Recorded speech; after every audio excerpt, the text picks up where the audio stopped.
All right, thank you everybody who has stuck around for the last talk of the symposium. I love that we're kind of bookending the symposium with my talk about headset specifications and wrapping up with David's talk about everything but headsets. So David Castleberry has been with APL for 8 years, spending that time in the Information Technology Support Department, ITSD, my own department. For the last 4 years, he's been working within the Innovation Program, managing Central Spark, which is APL's innovation and fabrication space, a role that he will be expanding into strategy and outreach during the next fiscal year.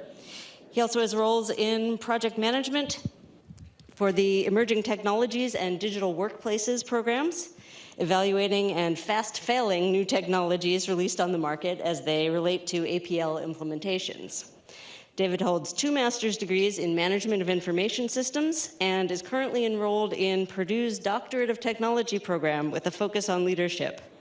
And that's a lot going on. Tell us about it. All right, so first and foremost, holograms do not exist. I'm sorry to burst your bubble. Unfortunately, those like the shark in Back to the Future or Princess Leia from A New Hope, they do not exist yet. And there are a lot of reasons for that currently. But I want to start with what a hologram is. This is multiple different definitions of what a hologram is. And there's some big buzzwords here for the reason that they do not exist currently. First and foremost, you'll see in here, obviously, holograms, 3-dimensional image, right? But we have to figure out how the light beams and the interference can bring that 3D image to light, basically, not to be punny. But there is no current capability of doing that outside of a use of a laser or multiple lasers for a scattered approach for an object. So because of that, this is all of the reasons they do not work. As you can see, a spatial light modulator, those high resolution enough to create a hologram, they are very expensive. They are power consumptions. And the issues of computation complexity have not been met yet. So in layman's terms, we can't get anything that powerful and into such a small box to really create these types of environments, displays and objects. The refresh rate on what you would think of as a hologram would also be a huge issue. And then, of course, we have to make money from it, right? The only way these things are going to come to be is if it's a commercial viability. Utilizing lasers can be a very big issue with safety concerns. And if you think about this is going to go back a few years, but there was a huge Tupac Shakur hologram, in quotes, presentation done, I think it was in Vegas. They had to actually rope off a large amount of airspace because of all of the lights, all of the lasers, all of the aspects that were necessary to actually get that display to work. So lots and lots of different reasons why this is so hard to actually bring to fruition. So with that being my talk, great, have a nice day. Now, we are here because what we're doing now is faking it until somebody makes it. I'm not going to be that person, I can tell you. But there is some very convincing technology on the market today that I have had the pleasure to interact with. Specifically, they are utilizing many different technologies, but these are the 4 that I have seen to be the most effective. The first is going to be light field technology. I have 2 displays that I've played with that utilize this in different manners. And that involves capturing the intensity of light into a display and then having that display from multiple viewpoints, being able to recreate that image or those multiple images into a capable illusion of 3D environment. The second would be persistence of vision. This is used all the time, basically tricking your brain because your eyes have the image lasts on your retina longer than the next image comes back up. So it's kind of like the old flip book that you made when you were in 5th grade because you were bored in calculus class. I hope you weren't taking calculus in 5th grade. But you were sitting there and you were doing your little stick man and you would flip through it and it would look like a moving object. Third here, we have real-time eye tracking. This one actually is one I have the least amount of experience with, but the eye tracking actually will send the image directly to each of your eyes to combine to create that 3D image. And then finally, the variant of Pepper's Ghost, it's actually something that's been going around. Pepper's Ghost was created in the late 1800s. It's been used in amusement parks and all over the place. And that's kind of what they use for that Tupac Shakur presentation, in that the image is somewhere else and it is then sent and redistributed to a display or onto a wall or things of that nature. But it actually exists outside of the view of what you're seeing. So the first one that we have, the Looking Glass Factory. I swear also I am not pushing any of these on anybody. I'm not getting kickbacks. So this is just my take on each one of these. The Looking Glass Factory systems, they do utilize the light field technology. There's a long list here of how they do it. But ultimately, they create Hogels, which is a holographic pixel, take all of those pixels, put them together. The original Looking Glass displays were very bulky and very heavy. They had very, very thick lenticular displays on there. They have really started to reduce that as the technology has come about. And it has about a 58-degree viewing cone.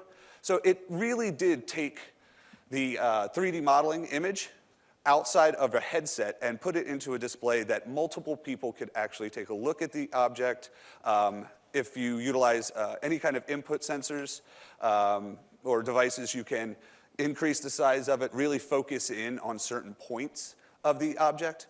But it was really great in, I think we got the 32-inch that we have back in 2018. The newest versions are much larger, 65 inches. Everybody's got to have 8K and all of that good stuff. But this one is probably the most successful that we've had here at APO in delivering that view to multiple people simultaneously.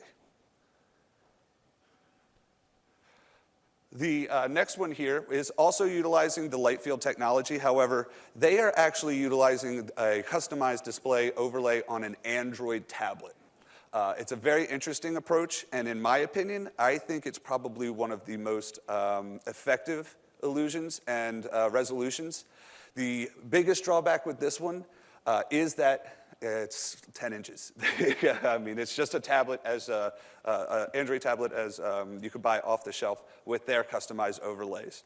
But it also does have software that it comes with it and can transform the 2D picture that you take using the Android camera, overlay it, and then put in the 3D aspects to it. So it's probably, I would say, within 2 minutes, you get a realistic 3D photo of whatever you're taking. It's a very interesting technology. The third one here, hypervision. If any of you have been to a conference at a grand scale, you'll probably see these spinning, whirling fans. It's a great technology in that it is a 4-bladed fan with LEDs down each blade. The communication between the controller board and the fan itself fires off those LEDs at the correct rate so that you get an holographic image. Again, this is the persistence of vision. So if you have ever taken your phone out on a CRT or on one of these devices and taken a picture, you'll see a blip or those types of things. That is really what's happening here, and that's because you have the aspect ratio with your eyes, your retina's taking that image, and then the camera has a different speed at which it's capturing that image. So you can kind of see those holes and how it works. Proto M Unit. Proto is a company. They used to be called Portal, P-O-R-T-L. They are a newer company, and they just released this Proto M Unit about 3 or 4 months ago. Their original unit was about 90 inches tall. If you picture an old phone booth, it's kind of what it looked like. This uses a variant of Pepper's Ghost as well as kind of a shadow box. The emphasis on getting the best design image on this is really on the shadows that the image is creating, and also kind of that line, the floor line, and how the image is in front of your horizon. The commercial aspect of this one is very interesting in that they are trying to use it as holographic FaceTime, basically. So they really want to do live streaming. The larger cases are very well used along sporting events and concerts to bring those images in, those performers in, excuse me. But it's definitely working the tweaks out of this one. They just launched this one, like I said, and I think it's been about 12 firmware updates in 3 months, so still working out the kinks. It is great in that the interface with this system is a touchscreen automatically, so you don't have to use any kind of external input devices to manipulate the image.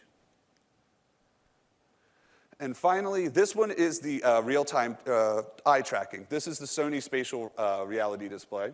It does have a 27-inch viewing zone there, but it actually locates both of your eyes as you're staring at it, and then will bring the two images together to trick your mind into seeing it in the 3D environment. And that's autostereoscopy, for those who want to get all technical and stuff. But this is actually one of our newest devices, and it's really, really exciting to use. Again, all of these displays are external displays. You're getting an image that's being created within a development program, Unity, Unreal, or those types of programs, and being pushed to these devices. So a lot of the believability and resolution does come out of your programming and your coding as well. So which one is the winner? It really does come down to what your adventure is. What is it that you're looking for application-wise? What is your environment? Is there a lot of light? What's your wallet look like? Outside of that, also your interactive capabilities. So just like the Proto-M has the built-in screen on it, the touch screen, that's great. But what if you need a Leap Motion controller? What if you want to bring in Quest controllers? All of these types of devices can be utilized with majority of these displays. So it really does come down to what your application is. And again, I just wanted to reiterate that all of these products are being offered at a commercial scale because they are safe, they're available, and they're meeting a need at the commercial standpoint. These are not really research and developed displays. So that was kind of a quick overall, but since you all have stayed with me this long, I did want you to go ahead and take a look under your seats. Oh, no, we ran out of budget. Sorry about that. I do want to thank the innovation program, the XRCC team, especially everybody who helped organize this symposium, but also all of those great sci-fi writers, the directors, movie makers who put all of these things in Minority Report and Back to the Future, and they put the idea into our head and say, figure it out. So I think that's why most of us are here. All right, who's got questions?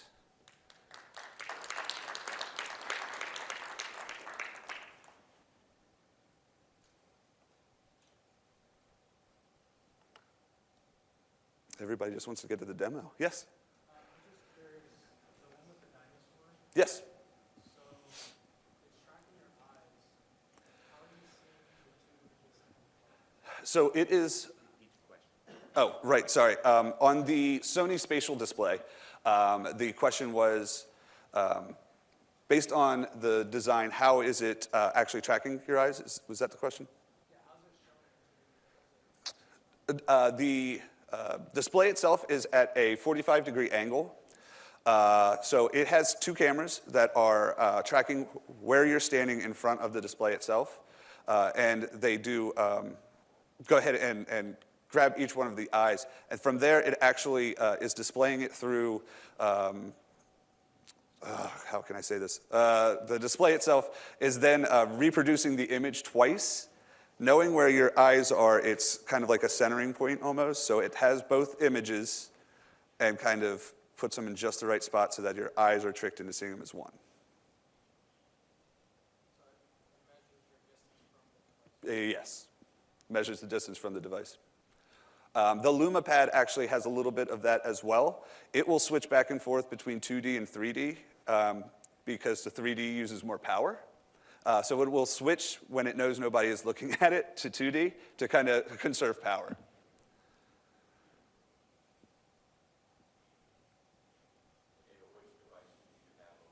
So the devices we'll be demoing today, I have the Proto M, I have the Looking Glass, and I have the LumaPad.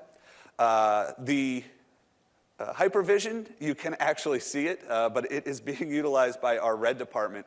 If you look just beyond the turnstiles to get into the building over there, you'll see it spinning in the grassy area or whatever that is that they have there. But it's being used for a presentation of information for them. I will say one other thing about Hypervision is very expandable. So they add multiple models of those to create very large displays. So they can communicate with each other to send the video in a moving motion across to get that kind of environment. Yes? Hello. I was wondering if you were familiar with the Google Secret project. They call it Secret, it's whatever. It's called Project Starline, which is essentially a really advanced 3D TV that has trackers, iris sensors, color, depth sensors that basically is like a really expensive conference TV. And I was wondering if you consider that around like this realm of like holograms, or if you're familiar with it at all. So actually, just became familiar with it about an hour ago, thanks to Kirsten. But I have yet to be able to take a look at the actual equipment itself. It does sound like their approach there is for overcoming the digital workplace hybrid meeting environment, which I'm very interested in exploring. I know specifically here at APL, we did try to utilize the Quest headsets for immersive meetings, but I would say that fast failed pretty rapidly. If I can just jump in, one Sure. of the project leads for Starline is an old friend of mine. I would be happy to put you in touch. Excellent. That sounds awesome. Any other questions? All right, let's thank David again. Yes. All right, time for demos.